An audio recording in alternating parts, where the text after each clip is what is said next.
Welcome, dear viewers, to a new episode of Dialogue Horizon. As we promised last week, that we'll continue on the same subject, which is the hardship and the resentment of people about the skyrocketing prices of the commodities. Most of the essential commodities, the prices are becoming unaffordable to the majority of the people. So this is a big problem, and it is a harbinger. It is something which might lead to collapse or to taken to the streets of the people in big masses, not politically, but because of hunger. So that's why we are trying to address this issue. That's why also we are continuing with our friend, the same guest of last week, Dr. Yasser Al-Abeid. Yasser Al-Abeid is an economist, and he is university professor in different universities, and he also expert. He worked for quite a long time in the African continent, in different parts of Africa, on the issue of the development and economy. Welcome, Dr. Yasser Al-Abeid. Thank you very much, Mr. Haraz, and my regard to all viewers of Dialogue Horizon, and my regard to all the people who are behind the cameras. Okay, as we promised the viewers last week, that we'll continue on the subject of the same issue of the hardship of the deterioration of the economy in general. Deterioration, although the prices, the value of the dollar, due to maybe pumping money, foreign money, dollars to the central bank, now the dollar is a little bit stable at a reasonable level of about 570, 55. Yeah. Before that, 2 months or less than 1 month ago, it almost hit the threshold of 800, yes, and it was going up. So something happened.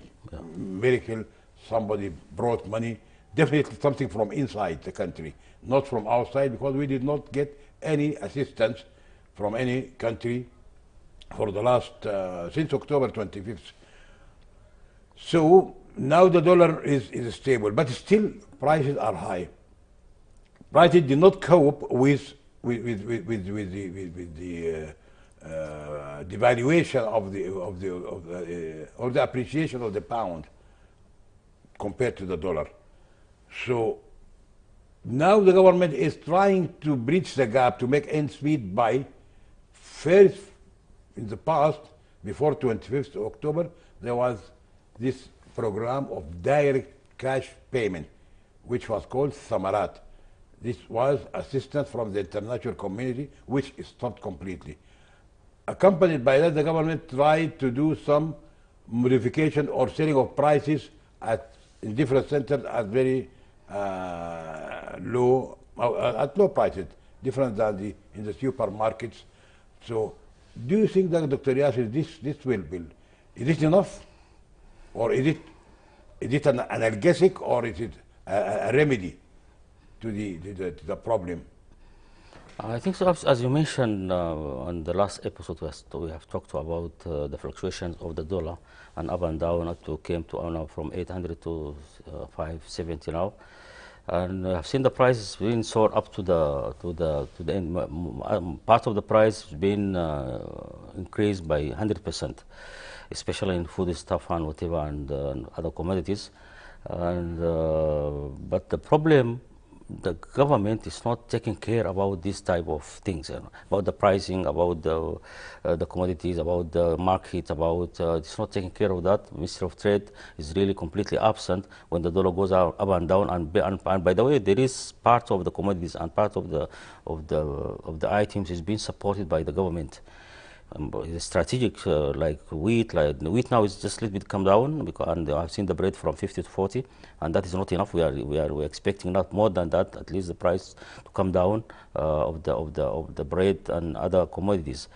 The problem, the absence of this Minister of Trade especially in parts of the commodities, which is imported and being produced internally, still the price is going up, and nobody is taking care of the Minister of Trade or the other institution. They are not taking care, and they are not doing something about the pricing, and still the people are suffering about that. Still the people paying more, people paying a lot of, and we are in season of Ramadan, by the way, and there is a lot of things and a lot of need and a lot of demand for this stuff, and the rest of, plus the other things even is in the head of, in the bag of the people, like electricity, like oil, like services, services is still a problem. So the people are suffering so much, and the families are suffering. We are in need of at least strategic vision how to take care of this commodity, how to reduce because part of this commodities is being exempted from custom and taxes and whatever, all the beans or all the needs of the people imported from outside. Even sugar itself, now I've seen the sugar has been increased now by 1,000% yesterday by Minister of Finance, and so that all that is really put a lot of problem to the people and the families, and still people are suffering so much on that. And the government came by this Samarat, and Samarat now is stopped, I think. So there is a lot of problems in Samarat because we are not in this is came by donors and the international bank. And this is it came up Silati, also one of the tools, one of the options. But Silati still didn't take also a position and didn't take a place on that.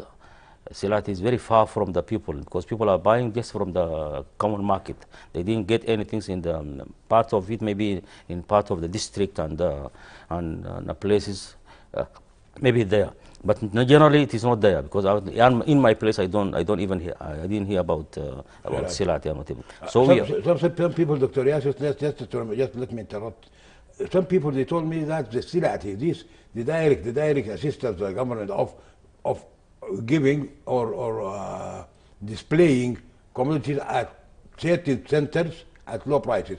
Some people, they say that the high cost of transportation from the residents of these people, the poor people, to the centers where these commodities are sold, offsets the gap given by the government in having lower price of a certain commodity. Like, for example, somebody wants to go from the cheapest transportation cost is this rickshaw, this motorcycle, tricycle. 3 wheels. It almost 1,000.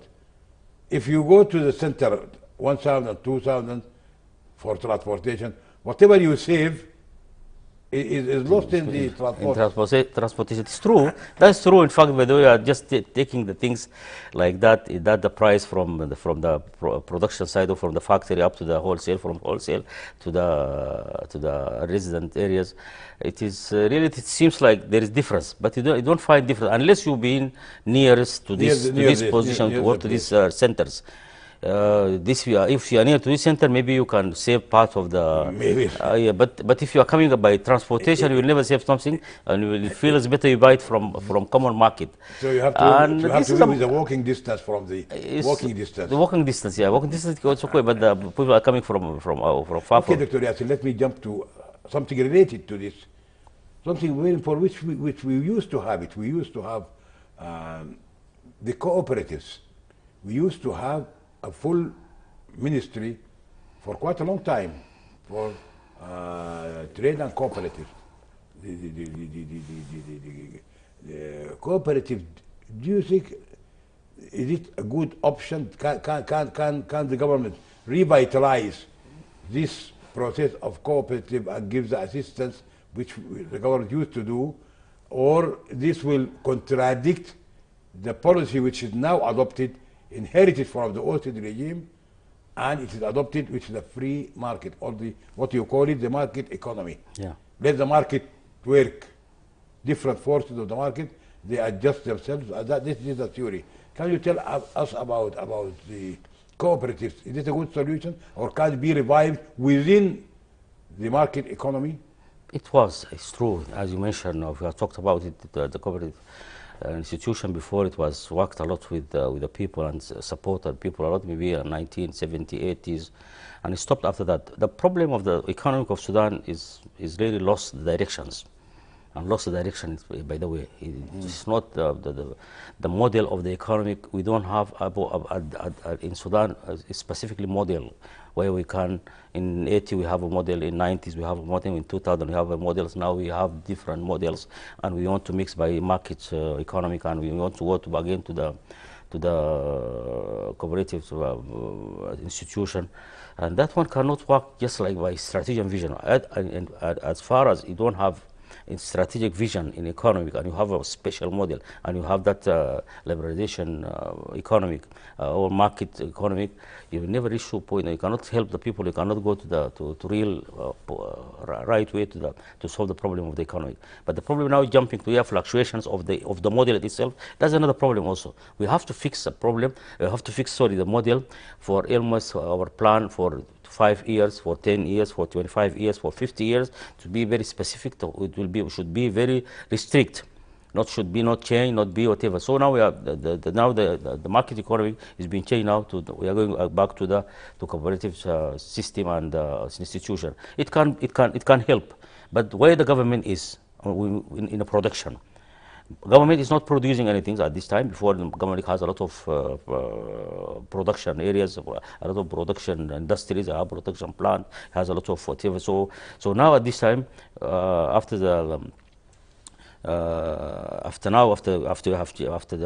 revolution, things is a little bit being changed from the market economy, and now we want to go back to we have from the right side we are following the IMF and International Bank. From the left side, we want to go to the cooperative side, and Silati also the same way, and Samarat also. Samarat maybe it is different, maybe it is part of the IMF and the International Bank, but Silati is a part of the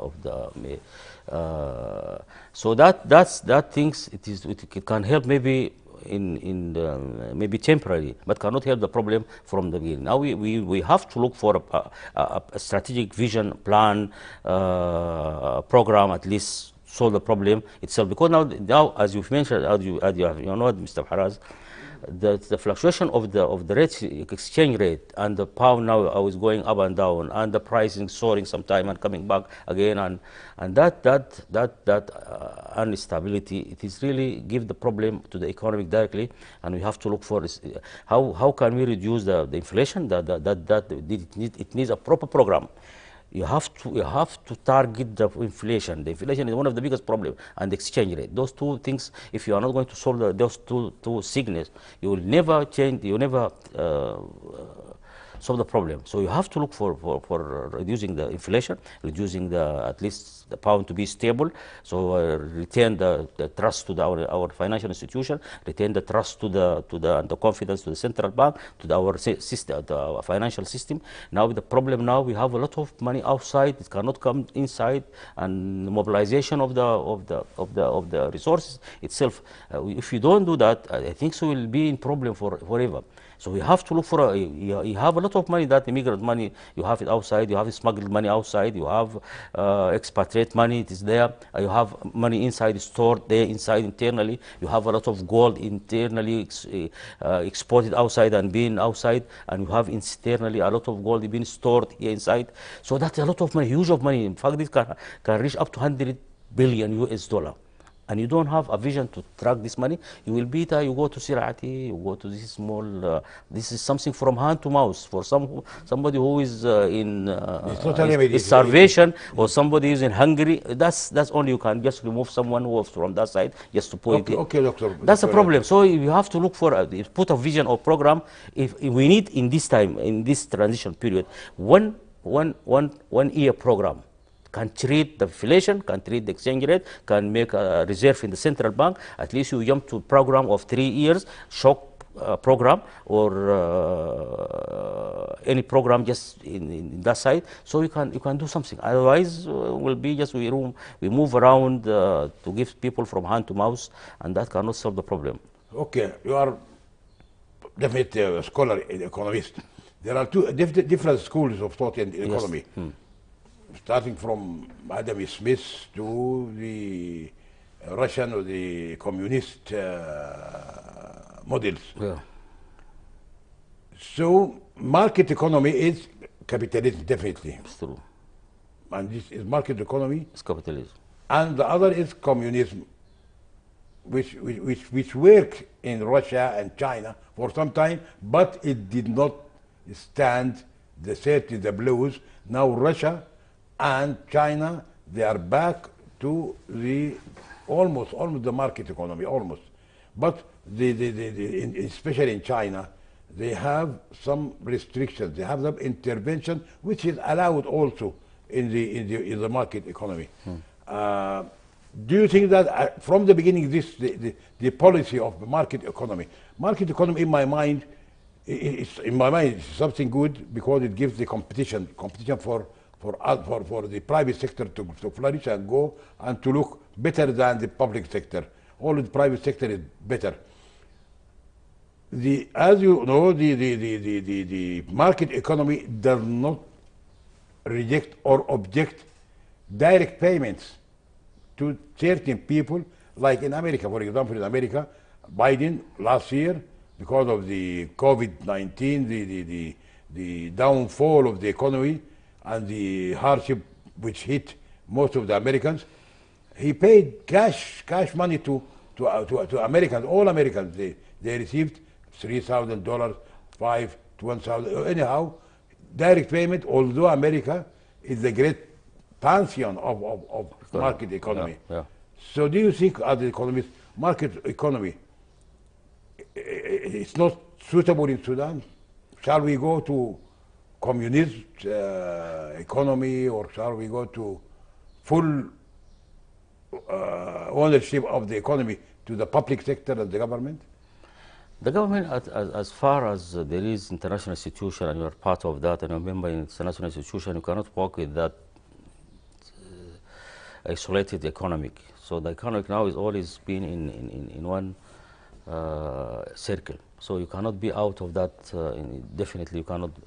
We have now also another model, is Islamic model now, as you see that our financial institution, the banks is working with Islamic system, whatever. We have that type of zakah and this is taken from capitalism, and that's communism.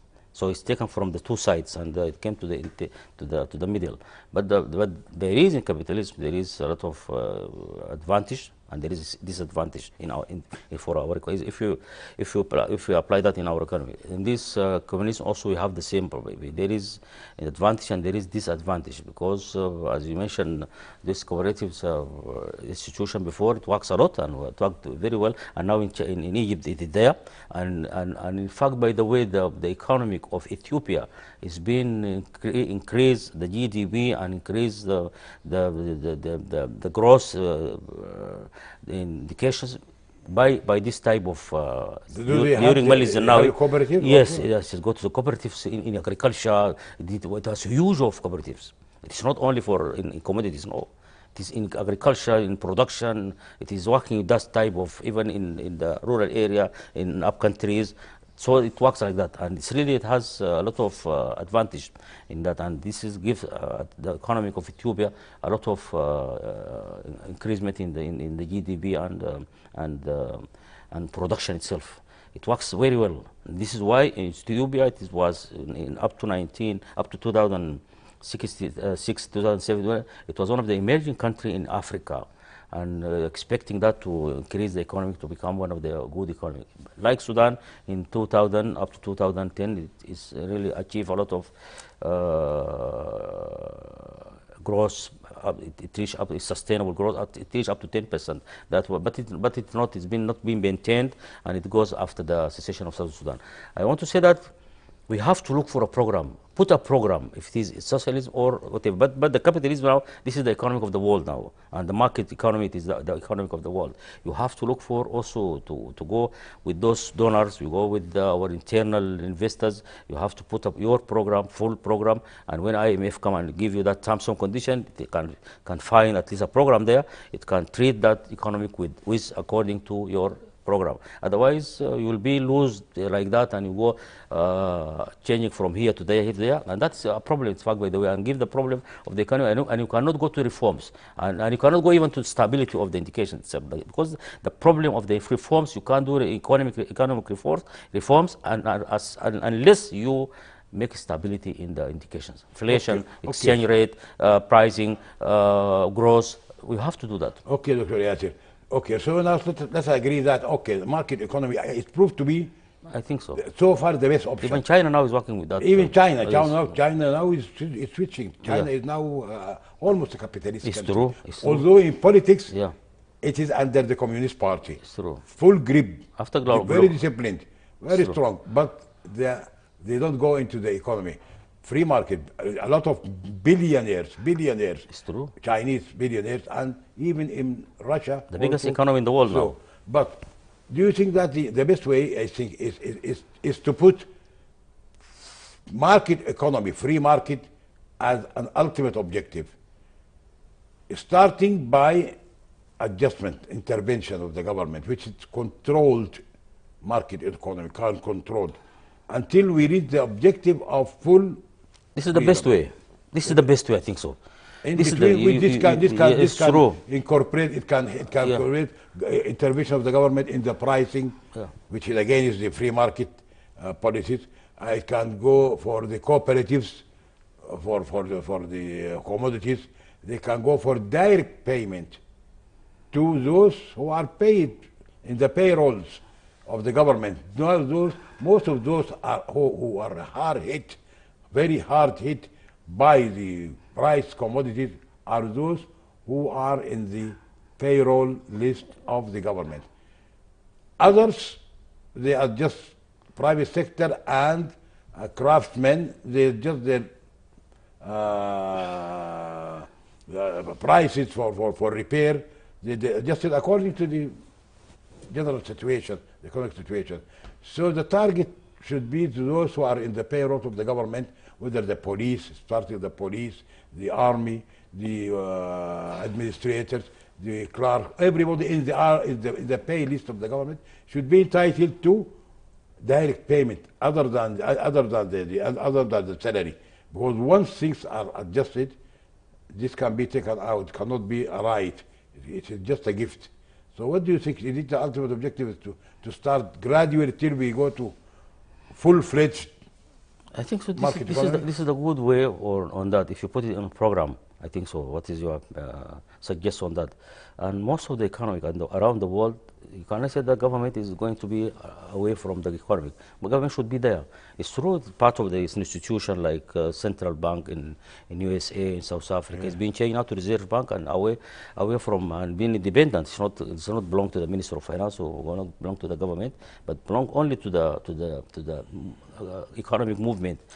But sometimes the government interfere on make intervention in the economy, especially in the financial sector.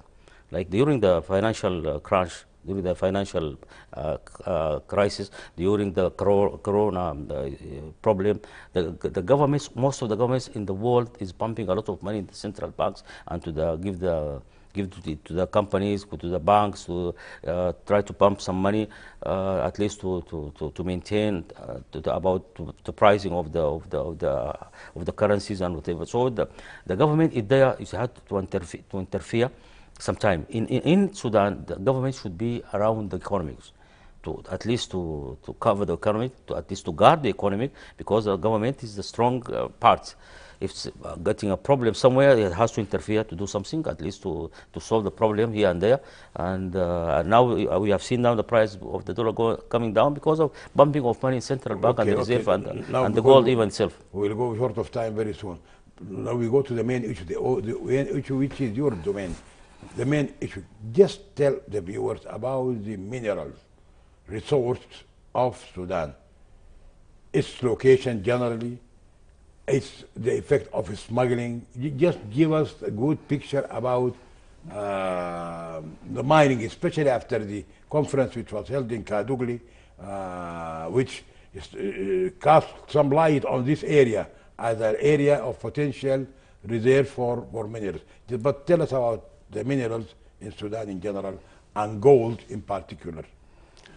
Unfortunately, the mining sector has so much problems, and I am going to say that the mining sector in Sudan is in big problem. And this is one of the important sectors in Sudan. This is one of the important sectors for the economy of the Sudan. This is the important sector after the secession of Southern Sudan. This is the important sectors and strategic sector after the Southern Sudan goes by 75% of the oil. We should put we didn't take care of this sector, and this sector is really started by tradition. It started by randomly by those people try to discover the gold around the world. The mapping of the geological map of Sudan. Sudan is full of minerals, different type of minerals, strategic minerals, industrial minerals, previous minerals, gold and the family of the gold, silver and copper and what. So copper and it is full of if you take one of the state in Sudan like Nile state, 60% of mapping, geological mapping survey, it is full of studies. But unfortunately, it's being given to the companies since 2003. Almost now we're talking about maybe 20 years. None of these companies is producing 1 gram. That's a problem. And these places, which is been by GRAS, Geological Research Authority Given to of companies Sudan. or Private companies, yes, private company and outsiders companies. But the problem, unfortunately, that this producing and goes to the random and go to the traditional gold to try to do that by traditional gold. That's cheating. This is part of cheating of these companies, by the way. What are the most important areas for which there is gold? Now Nile State, Nile State, Red Sea, and South Kordofan. Those one of the huge of. Therefore, there also. Therefore, a lot of gold is there. A lot of minerals there. There is strategic minerals. We have a lot of. So minerals. gold is almost all. Around now we are having 18 states. Where gold is about 17. 17. Only in, Nile, what do you call it? Blue Nile, White Nile, White Nile only. How can we control? I figured, as you know, you told me that 25% of the gold proceeds they go directly to the official channels. 75% is smuggled and don't go. This is why the gold is not contributing in the GDP. Why? It's not contributing because of the smuggling, because of cheating, because of the company which is working there, and because of the laws which is give the government part of the power, but it's not the government is absent. It's completely absent from the sector. It's not taking care of the sector, and the laws, in fact, by the legalization of the give even the tailing of the gold from the traditional mining should taken by the government, but now it's being sold to the companies, sold to the private companies. This should be monopolized by the government, because this gives you 75% of it. Because when you put the plant after 75%, the traditional miners extract the gold by 25% by mercury. But the 70% cannot do that more than that. Only can make extract and get the gold from that strokes and whatever. Only 25% by mechanism in that traditional way. 75% is throwing. How can we stop this? This is something bleeding. It's very bad. It's so bleeding because the problem is the policies of the mining sector. And it started, by the way, from the hostage regime, not it's now. true from long time now. Since formed the Ministry of Minerals, 2010. Yeah. It started producing. Smuggling, almost. It starts from that side. Most of the minister of the hostage regime, they're talking about the smuggling. It reached to 75% to 80%. They have talked about that. I remember one of them is talked to the media. 70% or 80% is being smuggled in front of their eyes. Now it's still going on. It's still how can we stop it? The problem we need some honest people. Yes, some strong honest people. We need really restructuring of the whole mining sector. We need a lot of new policies. where the role of the government, the role of the companies, the role of miners, the role of the community, the role of the institution, central bank, Minister of Finance, and the rest of the banks, even themselves, even they are very aware. The policies, fluctuation of the policies. Sometimes the government buying, central bank buying. Sometimes give the authority to the agents to buy. Sometimes to the company of the financial companies to buy. Sometimes leave it to the open to traders to buy. That's a lot of problems. And the other issue, we don't have a trust. Nobody can trust the government at this time. No trust. No No trust. transport. There is no trust. There is no confidence. How can I buy and you give me the money immediately? How can I bring 1 ton or 500 kilos? I want to sell it to the government. Give me the confidence. Give me the trust. You're going to give me the money immediately to transfer the money in my account. You have to do that, and you have to give the trust to the people. And we have a lot of money now. You can attract the expatriate to come and buy. You can attract the investors outside to come and buy. But you have to put away the market if you don't know. Okay, Dr. Yasser. Thank you, brother, because this in Ramadan the episode is very short. But anyhow, smuggling should be at least people, they should be honest enough, patriotic, and bring the money. Even they should bring it. But anyhow, we are short of time. We can continue next week maybe. Thank you, dear viewers, for being with us in the last half hour with Dr. Yasser Ibaid on the issue of the commodities and the resources of Sudan and the smuggling of important commodities. Thank you, dear viewers, and see you next week in a different episode of Dialogue Horizon. Bye.